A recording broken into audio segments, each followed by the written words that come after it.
ಬೀದರ್ನ ಬಸವ ಕಲ್ಯಾಣ ಎಂಥ ಪುಣ್ಯಕ್ಷೇತ್ರ. ಆದರೆ ಅಲ್ಲಿ ನಡೆದು ಹೋಗಿರೋದು ಪಾಪ ಕೃತ್ಯ. ಹಿಂದುಳಿದ ವರ್ಗದ ಯುವತಿಯೋರ್ವಳ ಮೇಲೆ rape and murder. Crime is crime, ನನಗೆ ಗೊತ್ತು.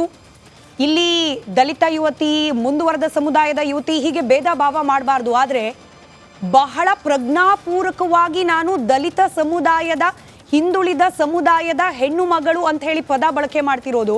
ಯಾಕಂತಂದ್ರೆ ಈ ಪದ ಇದೆಯಲ್ಲ, ಹಿಂದುಳಿದ ಸಮುದಾಯ, ಇದು ನಮ್ಮ ರಾಜಕೀಯ ಪಕ್ಷದ ನಾಯಕರ ಕಿವಿಯನ್ನ ನೆಟ್ಟಗೆ ಮಾಡುವ, ನಿದ್ದೆಯಲ್ಲಿ ಮಲಗಿರುವ ಜನಪ್ರತಿನಿಧಿಗಳನ್ನ ಬಡಿದೆಬ್ಬಿಸುವಂತಹ ಪದ. ಅನ್ಫಾರ್ಚುನೇಟ್ಲಿ ಅದರಲ್ಲೂ ಚುನಾವಣೆ ಇದ್ರಂತೂ ಎಕ್ಸ್ಟ್ರಾ ಆಕ್ಟಿವ್ ಆಗ್ತಾರೆ ಇಂಥ ಪದಕ್ಕೆ ಸಂಬಂಧಪಟ್ಟ ಯಾವುದೇ ವಿಚಾರವಾದರೂ ಕೂಡ. ಆದರೆ ಚುನಾವಣೆ ಈಗಿಲ್ವಲ್ಲ, ಅಲ್ಲಿ ರೇಪ್ ಅಂಡ್ ಮರ್ಡರ್ ಆಗಿರೋದು ಹಿಂದುಳಿದ ಸಮುದಾಯದ ಯುವತಿಯದ್ದು, ಮುಂದುಳಿದ ಸಮುದಾಯದ ಯುವತಿಯದ್ದು. ಯಾರಿಗಿದೆ ಪುರ್ಸೊತ್ತು ಕೇಳಲಿಕ್ಕೆ? ಗೃಹ ಸಚಿವರಿಗಿದೆಯಾ? ಮುಖ್ಯಮಂತ್ರಿಗಳಿಗಿದೆಯಾ?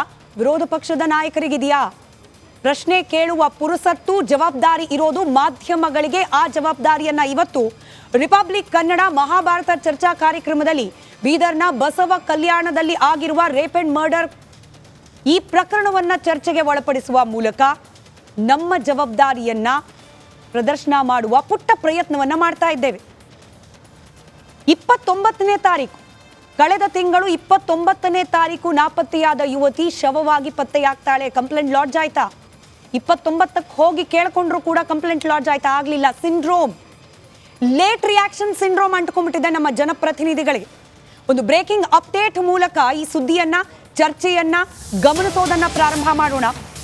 ಬೀದರ್ನ ರೇಪ್ ಅಂಡ್ ಮರ್ಡರ್ ಕೇಸ್ ಪ್ರತಿಭಟನೆ ಆಗೋವರೆಗೂ ಕೂಡ ನ್ಯಾಯ ಅನ್ನೋದು ಸಿಗೋದೇ ಇಲ್ವಾ ನಮ್ಮ ವ್ಯವಸ್ಥೆಯಲ್ಲಿ? ಸಹಜವಾದ ಪ್ರಕ್ರಿಯೆ. ಒಂದೆಲ್ಲೋ ಅಪರಾಧ ಆಗಿದೆ ಅಂತಂದ್ರೆ ಅದ್ರ ಬಗ್ಗೆ ದೂರು ದಾಖಲಾಗಬೇಕು, ತನಿಖೆ ಪ್ರಾರಂಭ ಆಗಬೇಕು. ಆಗ್ತಾ ಇಲ್ಲ ನಮ್ಮ ಸಮಾಜದಲ್ಲಿ. ಒಂದು ಪ್ರತಿಭಟನೆ ಆಗಬೇಕು, ಮಾಧ್ಯಮದಲ್ಲಿ ಧ್ವನಿ ಜೋರಾಗಬೇಕು. ಅಲ್ಲಿವರೆಗೂ ಸಂಬಂಧಪಟ್ಟ ಇಲಾಖೆಯಾಗ್ಲಿ, ಸಚಿವರಾಗ್ಲಿ, ಸರ್ಕಾರವಾಗ್ಲಿ, ವಿರೋಧ ಪಕ್ಷವಾಗ್ಲಿ ತಿರುಗು ನೋಡೋದಿಲ್ಲ. ಬೀದರ್ನ ರೇಪ್ ಅಂಡ್ ಮರ್ಡರ್ ಕೇಸ್ನಲ್ಲೂ ಆಗಿದ್ದು ಹಾಗೇನೆ. ದೂರು ಕೊಟ್ಟರು ಕೂಡ ನಿರ್ಲಕ್ಷ್ಯ ಮಾಡಿದ್ರು ಅನ್ನೋ ಆರೋಪ ಆ ಯುವತಿಯ ಪೋಷಕರಿಂದ. ಮತ್ತದೇ ಹಳೆ ರಾಗ. ಹಿಂದೂ ಕೂಡ ಆದ ಒಂದಷ್ಟು ಮರ್ಡರ್ ಕೇಸ್ ನೆನ್ಪು ಮಾಡೋದಾದ್ರೆ ಅಂಜಲಿ ಪ್ರಕರಣ. ಹಿಂದಿನ ದಿನಾನೇ ಹೋಗಿ ಹೇಳಿದ್ರು ಕೂಡ ನಿರ್ಲಕ್ಷ್ಯ ಪೊಲೀಸ್ ಇಲಾಖೆಯಿಂದ. ಇಲ್ಲೂ ಕೂಡ ಅಂಥದ್ದೇ. ನಾಪತ್ತೆ ಆಗಿದ್ದಾಳೆ, ದೂರು ದಾಖಲು ಮಾಡ್ಕೊಳ್ಳಿ ಅಂತಂದ್ರೆ ಬಾವಿಲು ಹೋಗಿ ಹುಡುಕಿ ಅಂದ್ರಂತೆ ಪೊಲೀಸರು. ಯಾವಾಗ ರಿಪಬ್ಲಿಕ್ ಕನ್ನಡದಲ್ಲಿ ಸುದ್ದಿ ಪ್ರಸಾರ ಆಯಿತು, ಹೋದ್ರಪ್ಪ MP, MLA. ಅಂದರೆ ಮಾಧ್ಯಮದಲ್ಲಿ ಸುದ್ದಿ ಪ್ರಸಾರ ಆಗಬೇಕು, ಪ್ರತಿಭಟನೆಗಳು ಬೀದಿಲ್ ನಿಂತಾಗಬೇಕು. ಅಲ್ಲಿವರೆಗೂ ನಮ್ಮ ಜನಪ್ರತಿನಿಧಿಗಳಿಗೆ ಕಾನೂನು ಸುವ್ಯವಸ್ಥೆ ಹದಗೆಟ್ಟು ಹೋಗ್ತಿದೆ ಅನ್ನೋದ್ರ ನೆನಪೇ ಆಗೋದಿಲ್ಲ. ನಾನು ಮತ್ತೆ ಬರ್ತಿದ್ದೀನಿ. ಜನಪ್ರತಿನಿಧಿಗಳ ಫೇವರೇಟ್ ವರ್ಡ್ ಹಿಂದುಳಿದ ಸಮುದಾಯ. ಹಿಂದುಳಿದ ಸಮುದಾಯದ ಯುವತಿಯ ರೇಪ್ ಅಂಡ್ ಮರ್ಡರ್ ಆಗಿದೆ ಸ್ವಾಮಿ, ಏನು ಮಾಡ್ತಿದ್ದೀರಿ ಅಂತ ಹೇಳಿ ನಮ್ಮ ಪ್ರತಿನಿಧಿ ಮಲ್ಲಿಕಾರ್ಜುನ್ ಮರ್ಕಲೆ ಪ್ರಶ್ನೆ ಕೇಳಿದ್ರು. ಪ್ರಶ್ನೆ ಕೇಳಿದ್ದು ಕೂಡ ಆ ಯುವತಿಯನ್ನ, ಮನೆ ಮಗಳನ್ನ ಕಳೆದುಕೊಂಡ ಆ ಕುಟುಂಬದ ಪರವಾಗಿ. ಸ್ಥಳಕ್ಕೆ ಹೋದ ವಿಜಯ್ ಸಿಂಗ್ ಅವರ ಪ್ರತಿಕ್ರಿಯೆ ನೀವು ಗಮನಿಸಬೇಕು ಹೆಂಗಿದೆ ಅಂತ ಹೇಳಿ. ಕೇಳಿಸ್ಕೊಳ್ಳಿ. ಸರ್, ಈಗ ರಾಜ್ಯದ ಮುಖ್ಯಮಂತ್ರಿ ಹಿಂದುಳಿದ ಪರ ಮಾತಾಡ್ತಾರೆ, ಹಿಂದ ಪರ ಮಾತಾಡ್ತಾರೆ, ಸಾಕಷ್ಟು ಒಂದು ವಿಚಾರ ಅವರು ಒಳ್ಳೆ. ಆದರೆ ಇಂಥ ಒಂದು ಘಟನೆ ಅದೇ ಬೇರೆ ಕಡೆ ಎಲ್ಲರಾದ ರಾಜ್ಯದ ಮುಖ್ಯಮಂತ್ರಿ ಸಮೇತ ಗೃಹ ಸಚಿವರು ಭೇಟಿ ಕೊಡ್ತಿರು. ಇದು ಒಂದು ಶರಣೂರು ನಾಡದ, ಈ ಕಡೆ ಯಾರು ಕೂಡ ಚಿತ್ತ ಹರಿಸ್ತಾ ಇಲ್ಲಲ್ಲ ಸರ್? ಇಲ್ಲ ನೋಡಿ, ಇವಾಗ ಇಮಿಡಿಯೇಟಾಗಿ ಏನು ಅರೆಸ್ಟ್ ಆಗಿರಲಿಲ್ಲ ಅಂದರೆ ಮುಖ್ಯಮಂತ್ರಿಗಳು, ನಮ್ಮ ಗೃಹ ಸಚಿವರೆಲ್ಲ ಬರ್ತಿದ್ರು.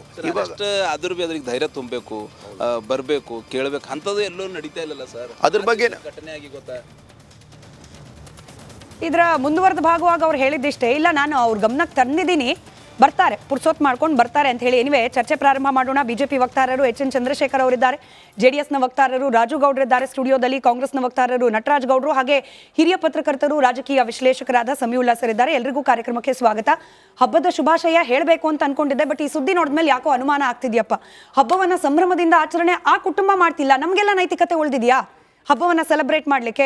ಏನ್ ನಟರಾಜ್ ಗೌಡ್ರೆ, ಒಂದು ಪ್ಯಾಟ್ರನ್ ಕಾಂಗ್ರೆಸ್ ಸರ್ಕಾರದ್ದು, ಲೇಟ್ ರಿಯಾಕ್ಷನ್, ಎಲ್ಲದಕ್ಕೂ ಕೂಡ ಲೇಟ್ ರಿಯಾಕ್ಷನ್.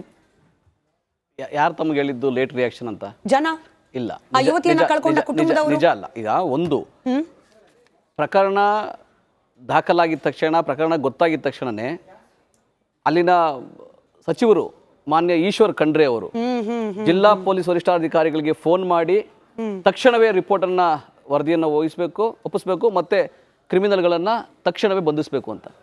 ತಕ್ಷಣವೇ ಕ್ರಿಮಿನಲ್ಗಳನ್ನು ಬಂಧಿಸಿದ್ದಾರೆ, ಆರೋಪಿಗಳನ್ನ ಬಂಧಿಸಿದ್ದಾರೆ, ಪೊಲೀಸ್ನವರು ಕ್ರಮ ಜರುಗಿಸಿದ್ದಾರೆ. ಆಮೇಲೆ ಈಶ್ವರ್ ಖಂಡ್ರೆ ಅವರು ಅದಾದ ನಂತರ ಖುದ್ದಾಗಿ ಆ ಮೃತರ ಕುಟುಂಬಕ್ಕೆ ಹೋಗಿ ಅವ್ರ ಮನೆಗೆ ಭೇಟಿ ಕೊಟ್ಟು ಪೋಷಕರಿಗೆ ಸಾಂತ್ವನ ಹೇಳಿ ನಿಮ್ಮ ಜೊತೆಗೆ ನಾವಿದ್ದೀವಿ ಅಂತ. ಯಾಕಂದ್ರೆ ತುಂಬ ಬಡವರಂತೆ, ಆ ಮಾಹಿತಿಯನ್ನ ಈಶ್ವರ್ ಖಂಡ್ರೆ ಅವರು ಹಂಚ್ಕೊಂಡಿದ್ದಾರೆ. ಅವ್ರು ಖುದ್ದಾಗಿ ಹೋಗಿದ್ದಾರೆ ಅವರು. ಅದಾಗಿ ಕೂಡ ಅದನ್ನ ಗಮನಕ್ಕೆ ತಂದಿದ್ದಾರೆ. ಇನ್ನು ತನಿಖೆ ಕೂಡ ಈಗ ಆಗ್ತಾ ಇದೆ. ಅದು ಮುಂಚೆ ಮಿಸ್ಸಿಂಗ್ ಅಂತ ತಗೊಂಡಿದ್ದವರು ಈಗ ರೇಪ್ ಇದೆಲ್ಲ ನಟರಾಜ್ ಗೌಡ್ರು ಬಹಳ ಚೆನ್ನಾಗಿ ಆನ್ ಕ್ಯಾಮ್ರಾ ದಾಖಲಾಗಿದ್ದನ್ನು ಹೇಳಿದ್ರು. ಆಫ್ ಕ್ಯಾಮ್ರಾ ಏನೇನಾಯ್ತು ನಾನು ಹೇಳ ತಕ್ಷಣ ಅಲ್ಲ ಸರ್. 29ನೇ ತಾರೀಕು ಮಿಸ್ಸಿಂಗ್ ಕಂಪ್ಲೇಂಟ್ ಕೊಟ್ರೆ ಕಂಪ್ಲೇಂಟ್ ತಗೊಂಡಿಲ್ಲ. 31ನೇ ತಾರೀಕು ಬಾಡಿ ಸಿಕ್ಕಿದೆ, ಆಮೇಲೆ ದಾಖಲಾಗಿದ್ದ FIR. 1ನೇ ತಾರೀಕು ಪ್ರತಿಭಟನೆ ಶುರುವಾಯ್ತು. ನೀವೀಗ ಹೇಳ್ತಿದ್ರಲ್ಲ ಈಶ್ವರ್ ಖಂಡ್ರೆ ಅವರು ಹೋಗಿರೋದು 4ನೇ ತಾರೀಕು. ತಕ್ಷಣ ಅಲ್ಲ ನಟರಾಜ್ ಗೌಡ್ರೆ, ಜನರಿಗೆ ನೀವು ಸುಳ್ಳು ಹೇಳೋಂಗಿಲ್ಲ. 29ಕ್ಕೆ ಯುವತಿ ನಾಪತ್ತೆ ಆಗ್ತಾಳೆ, ಅವತ್ತೇ ರೇಪ್ ಅಂಡ್ ಮರ್ಡರ್ ಆಗಿದೆ. ನಿಮ್ಮ ಸಚಿವರು ಹೋಗಿರೋದು 4ನೇ ತಾರೀಕು. ಇಲ್ಲ ನೋಡಿ, ಅವ್ರಿಗೆ ದೂರ ಆಗಿದೆ, ಅಲ್ಲಿ ಕಂಪ್ಲೇಂಟ್ ಆಗಿದೆ ಅಂದ ದಿನನೇ ತಕ್ಷಣನೇ ಅವ್ರು ಫೋನ್ ಮಾಡಿ ಪೊಲೀಸ್ನವ್ರಿಗೆ ಈ ತರ ಒಂದು ಶವ ಸಿಕ್ಕಿದೆ ಅಂತ ತಕ್ಷಣನೇ ಅವ್ರಿಗೆ ಜಿಲ್ಲಾ ವರಿಷ್ಠಾಧಿಕಾರಿಗಳಿಗೆ ಫೋನ್ ಮಾಡಿದ್ದಾರೆ. ಸೇಮ್ ಡೇನೆ ಹೋಗಿರೋದು 5 ತಾರೀಕು ಇರ್ಬೋದು ನೀವು ಹೇಳ್ತಾ ಇರೋದು. ಆದರೆ ಆ ದೂರು ಕಂಪ್ಲೇಂಟ್ ಆಗಿ ಯಾವಾಗ ಶವ ಸಿಕ್ತೋ ಅದು ಸೇಮ್ ದಿನನೇ ಹೇಳಿದ್ದಾರೆ, ವರಿಷ್ಠಾಧಿಕಾರಿ ಹತ್ರ ಮಾತಾಡಿದ್ದಾರೆ. ಅದು ಇವು ಪ್ರಕ್ರಿಯೆ, ಕಾನೂನು ಪ್ರಕ್ರಿಯೆಗಳು ಮಾಡ್ಬೇಕಲ್ಲ, ಅದನ್ನ ಪೊಲೀಸ್ ಇಲಾಖೆಗೆ ಹೇಳ್ಬೇಕಲ್ಲ, ಅದನ್ನ ಸಚಿವರಾಗಿ ಅವ್ರ ಜವಾಬ್ದಾರಿಯಿಂದ ಕೆಲಸ ಮಾಡಿದ್ದಾರೆ. ಪೊಲೀಸ್ ಇಲಾಖೆ ಕೈ ಕಟ್ಟಾಕಿರೋದು ಯಾರಪ್ಪ?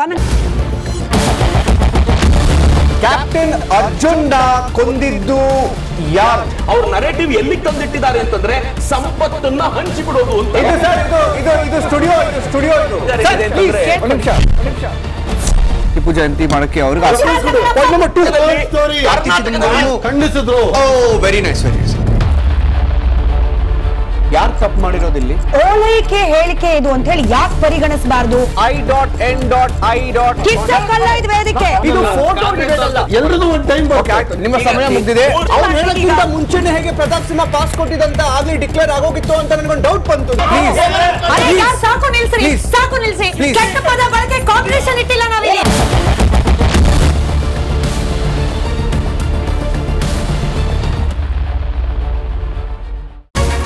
ರಿಪಬ್ಲಿಕ್ ವರ್ಡ್ ಆಪ್ ಇದು ಕೇವಲ ಅಪ್ಲಿಕೇಶನ್ ಅಲ್ಲ, ಸಮಗ್ರ ಸುದ್ದಿಗಳ ಸಂಪರ್ಕ ಮಾರ್ಗಕ್ಕೆ ಕ್ರಾಂತಿಕಾರಿ ಬದಲಾವಣೆ.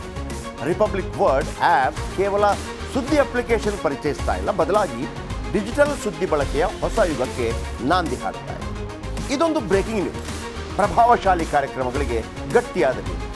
ಇಲ್ಲಿ ಕೇವಲ ತಾಜಾ ಸುದ್ದಿ, ಅದರ ನೇರ ಪ್ರಸಾರ ಮತ್ತು ಚರ್ಚೆಗಳಿಗೆ ಮಾತ್ರ ಅವಕಾಶ. ರಿಪಬ್ಲಿಕ್ ವರ್ಲ್ಡ್ ಆಪ್ ಡೌನ್ಲೋಡ್ ಮಾಡಿಕೊಳ್ಳಿ. ಗೂಗಲ್ ಪ್ಲೇಸ್ಟೋರ್ ಮತ್ತು ಆಪಲ್ ಆಪ್ ಸ್ಟೋರ್ನಲ್ಲಿ ಲಭ್ಯವಿದೆ. ನಮಸ್ಕಾರ, ಕರ್ನಾಟಕ ಪ್ರೈಮ್ ಟೈಮ್ಗೆ ಸ್ವಾಗತ. ನಾನು ಜಯಪ್ರಕಾಶ್ ಶೆಟ್ಟಿ. ಇಡೀ ಕರ್ನಾಡು ಇವತ್ತು ರೆಬೆಲ್ ಆಗಿ ನಿಂತಿದೆ. ಈ ಹಗರಣಗಳನ್ನು ಸದನದಲ್ಲಿ ಪ್ರಸ್ತಾಪ ಮಾಡಲು ಕೂಡ ಕಾಂಗ್ರೆಸ್ ಹಿಂದೇಟು ಹಾಕಿದ್ದೇಕೆ? ನಿಮ್ಗೆ ಸಂಬಳ ಅದಕ್ಕೆ, ನಿಮಗೆ ವಾಹನ ಅದಕ್ಕೆ, ನಿಮಗೆ ವೆಪನ್ ಅದಕ್ಕೆ, ನೀವು ಅದನ್ನು ಸೆರೆ ಹಿಡಬೇಕಾಗಿತ್ತು. ನೀವು ವಿದ್ಯುತ್ ಬರ ಇದೆ ಅಂತ ಹೇಳ್ತಾ ಇದ್ದೀರಿ, ಎಲ್ಲಿ ಬರ ಇದೆ ನೀವು ಹೇಳಬೇಕು. ಪಾಕಿಸ್ತಾನ್ ಆಕ್ಯುಪೈಡ್ ಕಾಶ್ಮೀರ್ ಅದು ಎಂದೆಂದಿಗೂ ನಮ್ಮದು. 40 ಮೆಷಿನ್ಗಳು ತಂದಿತ್ತು ನೋಟ್ ಎಣಿಸುವುದಕ್ಕೆ, ಅದೇ ಹಾಳ. ಮಥುರಾದ ಗಲಾಟೆ ಇದೆಯಲ್ಲ, ಅದು ಸ್ಥಳೀಯವಾಗಿ ಕೂತು ಪರಿಹರಿಸಬಹುದಾದಂಥ ಕಾನೂನಿದೆ. ಗ್ಯಾರಂಟಿ ಯೋಜನೆಯಿಂದ ನಷ್ಟ ಆಗಿದೆ, ಲಾಭ ಆಗಿದೆ, ದಯವಿಟ್ಟು ಹೇಳಿ. Dawood Ibrahim most wanted criminal ಯಾವಾಗಾದ ಅಂದರೆ ಇಲ್ಲಿ ತನಕ ಭಾರತ ದೇಶದಲ್ಲಿ ಓರ್ವ ದಲಿತ ಪ್ರಧಾನಿಯಾದಂಥ ಇತಿಹಾಸವೇ ಇಲ್ಲ.